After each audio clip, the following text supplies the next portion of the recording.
Sie feuern doppelt so schnell. Doppelt so schnell. The cry broke across the sand like a warning carried in the panic of a German infantryman crouched behind steel obstacles at Normandy. He had jammed another clip into his Kar98k. The rifle heavy and familiar in his hands, the bolt sliding back with a metallic snap. But before he could aim, the air cracked again and again. Faster than his mind could count, faster than any rhythm he had drilled into muscle. Across the beach, American soldiers advanced with weapons that spoke in thunderous bursts. The M1 Garand, the semi-automatic rifle issued to every U.S. infantryman, poured fire at nearly twice the pace of the German bolt action. Each pull of the trigger meant a shot ready, not a pause to work the bolt, not a second wasted in the face of death. For German defenders, who had spent years believing their Mauser 98K was unmatched, the shock came like a blade between the ribs. Their rifles were strong, precise, deadly at range.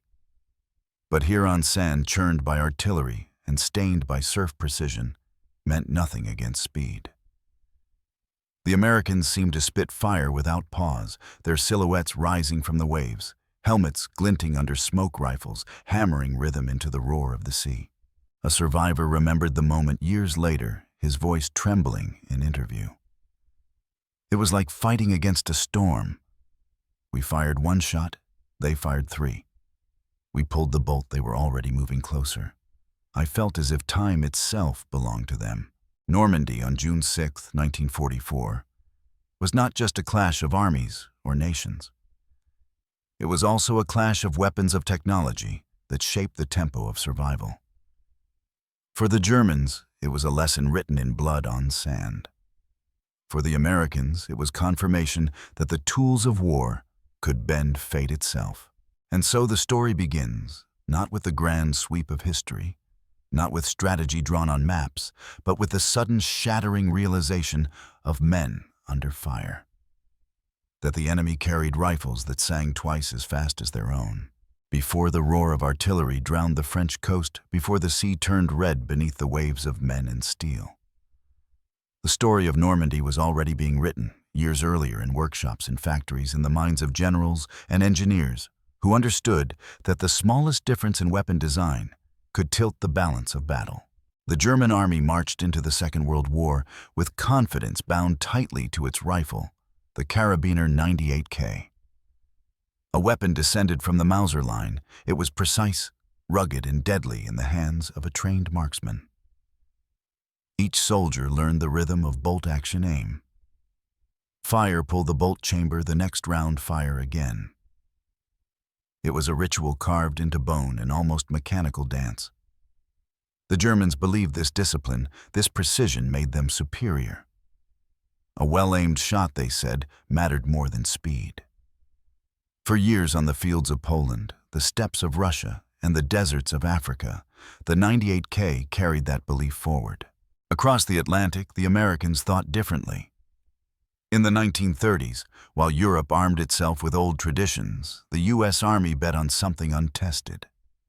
John Garand, a Canadian-born engineer, designed a rifle that seemed at first a dream, then a gamble, and finally a revolution.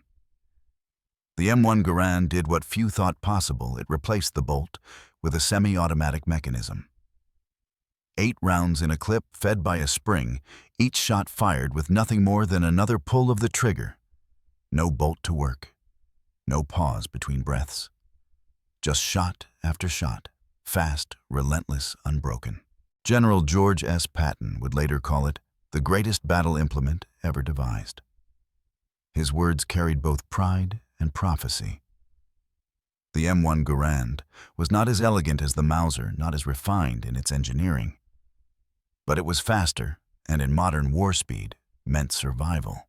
The two rifles symbolized the philosophies of their nations. Germany prized precision discipline and old-world craftsmanship, each soldier as a marksman. America embraced mass production speed and overwhelming firepower, each soldier as a storm of lead. It was not just two rifles that would meet on the beaches of Normandy, but two ideas about what war required. On the eve of June 6, 1944, The defenders of Fortress Europe waited with their Kar-98ks, confident in their weapons, certain that they could drive the invaders back into the sea. They crouched in bunkers and trenches behind walls of concrete and wire, watching the horizon for the dark line of ships. The rifles in their hands were the same that had served them across continents, the same they believed would serve them again. But the sea carried something else toward them. It carried men armed with Garands. It carried a tide of rifles that did not pause between shots. Rifles that matched the rhythm of waves crashing against shore. The defenders expected a duel of equals. What came instead was a storm of fire that doubled their own, a tide of sound and steel that would break the very idea of the bolt-action soldier. This is the context of Normandy. Not just invasion fleets, not just maps and strategy, but the clash of two weapons, two visions of war. On one side, the Kar-98k, sharp and precise, bound to an older rhythm. On the other, the M1 Garand, faster, louder, modern, ready to show the world that the tempo of war had changed forever. The records of Normandy are endless after-action reports, typed in stiff military prose, battlefield diaries smudged with sand, and blood oral testimonies given decades later in the voices of old men who still remembered the rhythm of gunfire echoing in their ears. From these fragments, one detail surfaces again and again. The shock of the M1 Garand's speed against the slower measured crack of the German Kar-98k. An American report filed by the 1st Infantry Division noted almost clinically, semi-automatic fire proved decisive in breaking counterattacks. Enemy rifle fire was precise, but outpaced, overwhelmed by volume. The words are stripped of emotion, but hidden between them is the truth of experience. Americans firing twice as many rounds in the same heartbeat, forcing German squads to duck, stall, and lose the initiative. A German lieutenant captured days later and interrogated near Omaha Beach put it bluntly. Your rifles never stopped. Ours fired, then waited, fired, then waited. By the time we raised our heads, we were already under a storm. His words were entered into the transcript, but the tone, half awe, half bitterness, was something the typewriter could never capture. Letters from American soldiers sent back to the mainland, censored but intact, carried the same theme. A private from the 29th Division wrote to his mother, "Ma's sewing machine never clicked so fast as our Garands. You'd swear every man had a machine gun. The Krauts didn't know what hit them." Another soldier, more shaken than proud, described the sound on Omaha Beach Garand after Garand, ping, ping, ping. I saw a German drop his rifle, stare like he didn't believe it. He didn't get to pick it back up. German accounts recorded in memoirs after the war echoed the shock. One veteran of the 352nd Infantry Division remembered crouching behind barbed wire as the first wave came. We thought they carried rifles like ours, but their fire was like drums. We would shoot once, work the bolt, and already 3 bullets came in answer. We felt hunted. Another survivor recalled the psychological toll. It was not the tanks, not the planes, not the ships. It was the rifles. They fired too fast. They did not give us time to breathe. Historians pieced these stories together with battlefield evidence. In the sand dunes and hedgerows of Normandy, archaeologists have recovered more American shell casings than German, a reflection not just of numbers, but of rate. The Garand's 8-round clips littered the ground like seashells, each one punctuated by the metallic ping as it ejected. German Kar-98k casings, fewer and farther between, lay among them, like punctuation marks drowned in paragraphs of fire. Even Allied officers noted the morale effect. A British colonel attached to the American sector wrote, "The Garand is not so much a rifle as a statement. Its fire gives each man the strength of 2. I observed German prisoners speaking of it with dread, saying they thought we had armed every soldier with an automatic weapon. Fact by fact, testimony by testimony, the pattern is clear." At Normandy, the difference was not only in numbers, not only in strategy. It was in the speed of a rifle.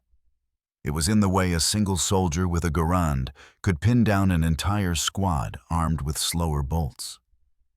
It was in the confusion written on German faces as they realized their trusted 98K, a weapon that had served them across continents, could not match the tempo of the battle that was unfolding before them. Normandy was many things: an invasion, a turning point, a storm of steel. But buried in the reports, the letters, the memories, is this quiet truth: the M1. Garand's voice was faster, louder, more relentless.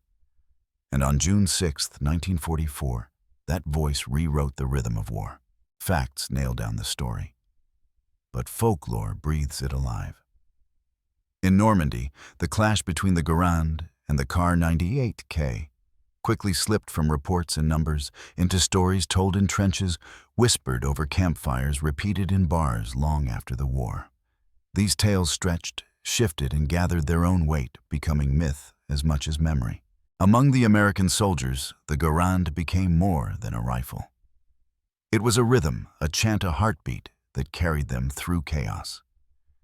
They joked about the ping, the sharp metallic sound the clip made when it ejected after 8 rounds. Some swore German soldiers learned to listen for it charging when they heard the note, thinking the rifle was empty. But Americans countered with their own folklore. If a Kraut ran at the ping, he never got closer than 10 feet. Someone else's Garand always had 7 rounds left. In foxholes across France, men imitated the sound, turning it into a grim sort of humor, a reminder that even in terror there was rhythm. The Germans, for their part, carried different stories home. Veterans recalled how the Garand's rapid fire shattered their expectations. Some claimed the Americans must have been armed with machine guns because no rifle could shoot so fast.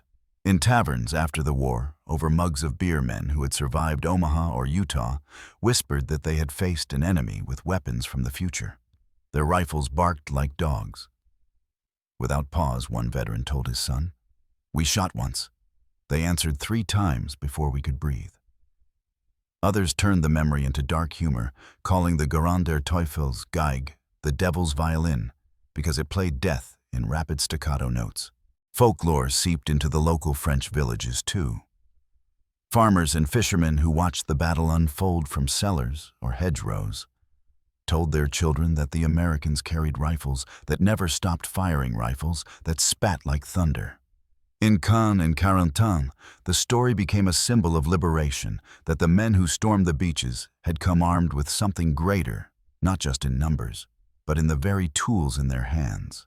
Decades later, at veterans' reunions, the stories resurfaced with the glow of legend. Old American soldiers slapped their knees as they told of Germans ducking, cursing, bewildered by the volume of fire. They laughed at how their Garands seemed to sing in unison, turning whole platoons into walls of sound. German veterans in turn shook their heads, still disbelieving. Some swore that when they closed their eyes at night, they could still hear the drumbeat of semi-automatic fire rising above the surf, drowning out their own careful shots.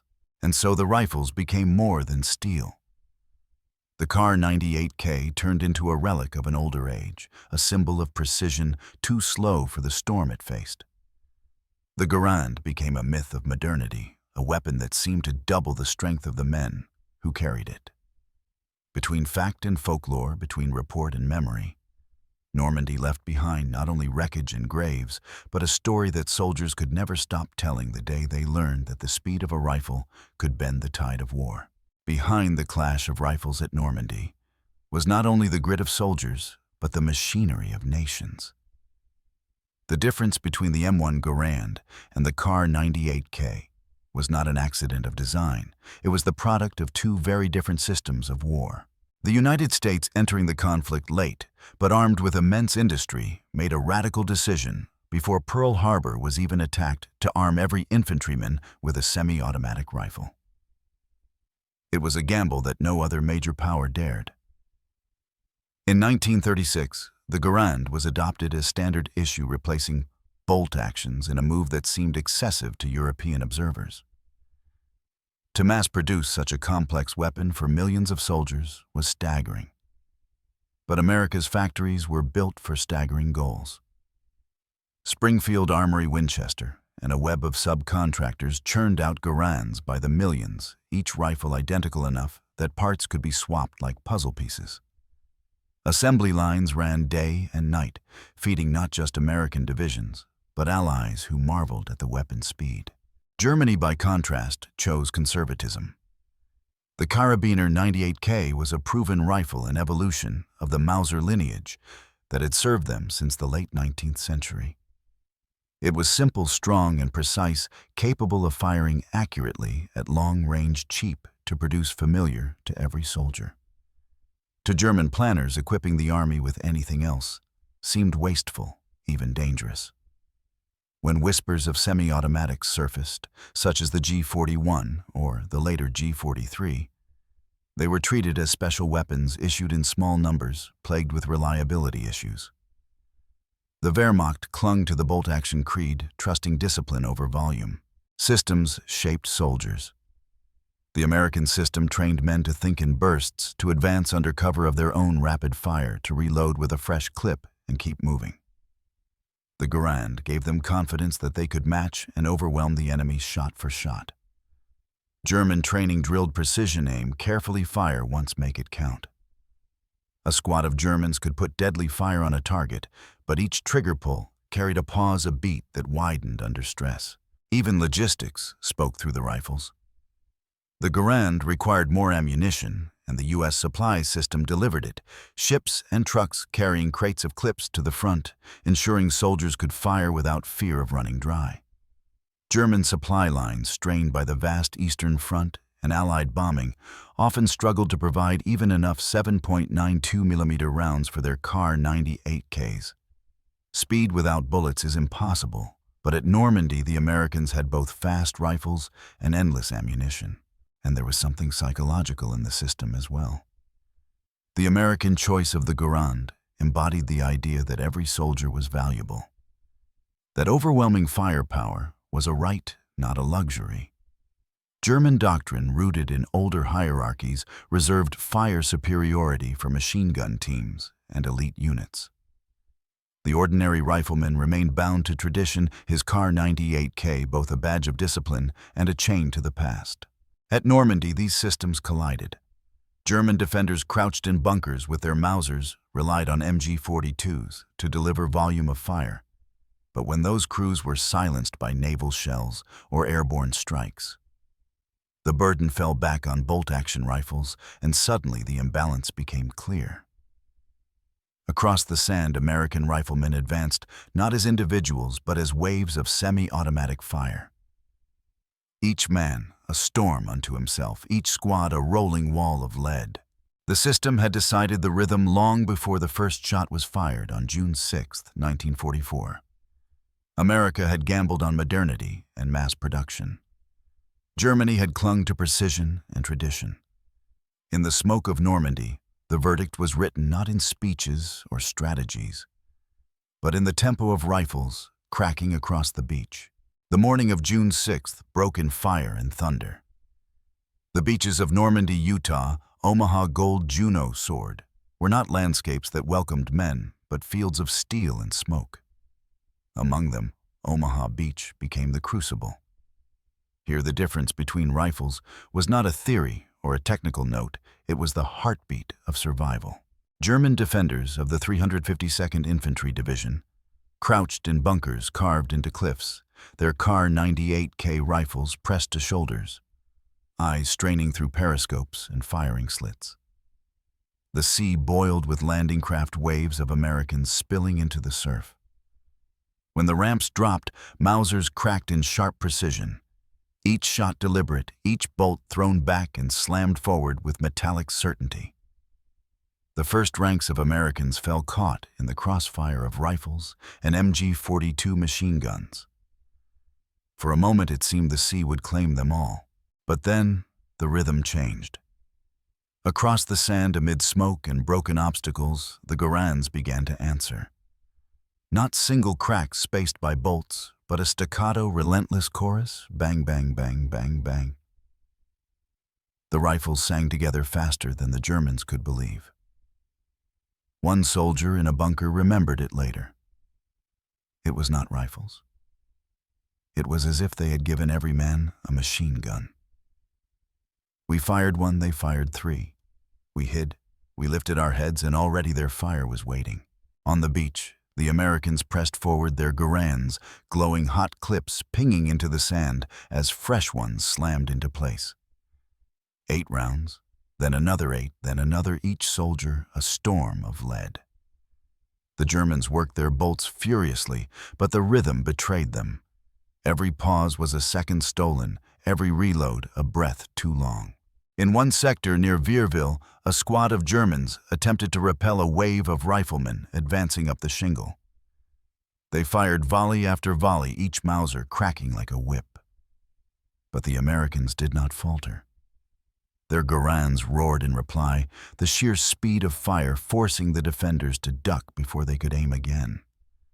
Survivors described the terror of it, not the explosions from the naval guns offshore, not the dive of aircraft overhead, but the storm of rifles on the ground. It was a wall of sound, one said. We could not push against it. It pushed against us. For the Americans, the difference was palpable.